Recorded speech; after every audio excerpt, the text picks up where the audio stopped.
नागपुर सदर थाना अंतर्गत खंडनी का मामला सामने आया है, जहां स्पा सेंटर के संचालक ने लाखों रुपए की वसूली की है। सूत्र के अनुसार स्पा संचालन को उसी के कर्मचारियों ने आपत्तिजनक वीडियो और ऑडियो वायरल करने की धमकी देकर करीब 8 लाख रुपए ऐंठ लिए। इतना ही नहीं, आरोपी ने और पैसों की मांग करते हुए जान से मारने की धमकी दी थी। पीड़ित की शिकायत पर सदर पुलिस ने मामला दर्ज कर लिया है। आरोपी की पहचान उत्केर्फ उर्फ रहमान उर्फ लईद और आशिक खान के रूप में हुई है, जो असम के रहने वाले बताया जा रहा है कि आरोपी पहले पीड़ित को स्पा सेंटर से ही काम करते थे, जहां उन्होंने यह आपत्तिजनक सामग्री हासिल की और फिर खंडनी शुरू की। फिलहाल पुलिस मामले की जांच में जुटी है और आरोपी की तलाश जारी है। नागपूर शहर सदर पोलीस स्टेशन या ठिकाणी तक्रारदारांनी तक्रार दिलेली आहे की तक्रारदारांचे नागपूर शहरामध्ये एकूण 4 स्पा चालवतात।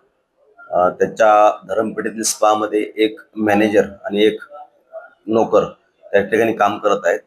यातील नोकर आणि मॅनेजर यांनी आपसात कट रचून संगनमत करून यातील जे तक्रारदार आहेत त्यांच्या संबंधातला कुठला तरी व्हिडिओ त्यांच्याकडे आहे असे सांगून तो व्हिडिओ त्यांच्या घरी पाठवून किंवा समाजामध्ये व्हायरल करून बदनामी करण्याचा धमकी देऊन जर का 10 लाख रुपये नाही दिले तर जीवे मारू, त्याचबरोबर हा व्हिडिओ सर्व समाज माध्यमांमध्ये व्हायरल करू अशी धमकी दिली होती। त्याला घाबरून आरोपींनी तक्रारदारांनी आरोपीला तडजोड करून 8 लाख रुपये दिले आणि त्या बदल्यात तो जो व्हिडिओ आहे त्याची आरोपींकडे मागणी करून डिलीट करण्यासाठी विनंती केली।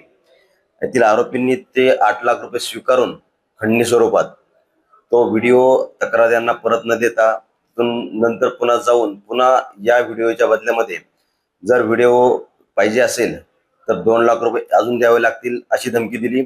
त्याचबरोबर व्हिडिओ जर 2 लाख रुपये जर नाही दिले तर सदरचा व्हिडिओ समाज माध्यमामध्ये व्हायरल करू, तसंच फिर्यादीच्या जे नातेवाईक आहेत त्यांच्या नातेवाईकांना व्हिडिओ पाठवू आणि फिर्यादींनी जर पैसे दिलेच नाही तर फिर्यादी ज्यावेळेस त्यांच्या गावाकडे जातील त्यावेळेस त्यांना त्या ठिकाणी जीवे मारवाची धमकी दिली।